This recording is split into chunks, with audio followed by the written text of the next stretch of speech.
Assalamualaikum warahmatullahi wabarakatuh. Kembali lagi bersama saya Arif Umarullah di channel Al Ikhlas Banjarsari Official ini. Kali ini kita akan menjawab pertanyaan dari teman kita tercinta, yakni Ridho Aldi Saputra, yang mana beliau bertanya tentang apa korelasi atau hubungan antara kuda perang yang dimaksud dari surat Al-Adiyat dengan manusia yang disebutkan pada ayat ke-6. Oke.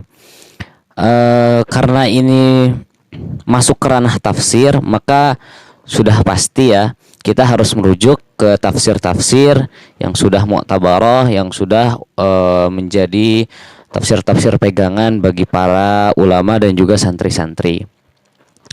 Merujuk ke beberapa kitab yang saya baca kemarin tentang pertama tafsir Jalalain, kemudian tafsir At-Tabari, tafsir Al-Khazin, tafsir Ruhul Ma'ani, tafsir Dr. Wahbah Az-Zuhaili, kemudian tafsir Al-Qurtubi dan juga beberapa tafsir lainnya. Memang semuanya sepakat dalam beberapa hal. Untuk masalah korelasi ini, semuanya sepakat bahwasanya yang dimaksud dari korelasi kuda perang dengan manusia adalah penyebutan nikmat Allah pada surat Al-Adiyat ini nomor 1 ayat 1 sampai nomor ayat 5. Kemudian nomor 6-nya, kenapa Allah mengatakan langsung manusia? Karena seakan-akan Allah berkata seperti ini. Wahai manusia, saya sudah kasih kamu kuda perang. Yang dengan kuda perang itu, ya kita tahu ya, manusia memakai untuk keperluan agama, yakni jihad fisabilillah, dan juga untuk keperluan dunia.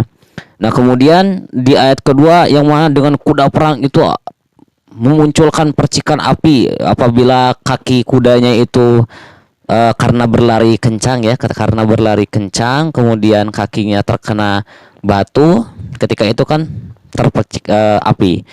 Kemudian yang dengan kuda itu kalian mengepung musuh pada waktu subuh ya, mendatangi musuh sehingga debu berterbangan, dan juga kalian dapat mengepung musuh dengan kuda. Intinya semuanya sih ayat 1 sampai 5 ini Allah bersumpah dengan makhluk Allah Subhanahu wa taala itu sendiri yang Allah berikan dengan bersama fadilah-fadilahnya yang telah Allah berikan untuk manusia. Nah, kemudian kita bahas ayat ke-6 sampai ke-11-nya ya. Baik, setelah ini. Nah, kemudian di ayat ke-6 Allah langsung memperingatkan kepada kita dengan fadilah-fadilah kuda perang yang Allah berikan di atas tadi. Allah bersumpah dengan makhluknya sendiri. Kemudian Allah berkata, manusia sudah dikasih fadilah kuda ini, sudah dikasih barang dunia untuk keperluan agama juga, kok masih innal insana lirabbihi lakanud, kok masih saja bermaksiat dengan harta ini. Tafsiran sendiri bahkan ada yang berbicara bahwasanya kanud itu adalah umumnya menghitung musibah atau kecelakaan yang Allah berikan, maksudnya menghitung keburukan sehingga dia lupa atas kebaikan yang Allah berikan. Ada juga yang seperti itu. Kemudian di ayat selanjutnya dilanjut, wa innahu ala dzalika lasyahid wa innahu lihubbil khairi lasyadid. Maka Allah Subhanahu wa taala akan menjadi saksi di akhirat atas apa yang kamu kerjakan. Bahkan di tafsir lain juga, tafsir yang lain ada yang berkata bahwasanya kita yang akan nanti mempertanggungjawabkan dengan diri kita sendiri. Wa innahu lihubbil khairi lasyadid. Karena apa? Karena terlalu cintanya kita terhadap dunia, terhadap terhadap uang, harta dan lain-lain. Kemudian setelah itu kan, afala ya'lamu idza bu'athiru ma fil qubur wa hasila ma fis sudur inna rabbahum bihim yauma idzil khabir.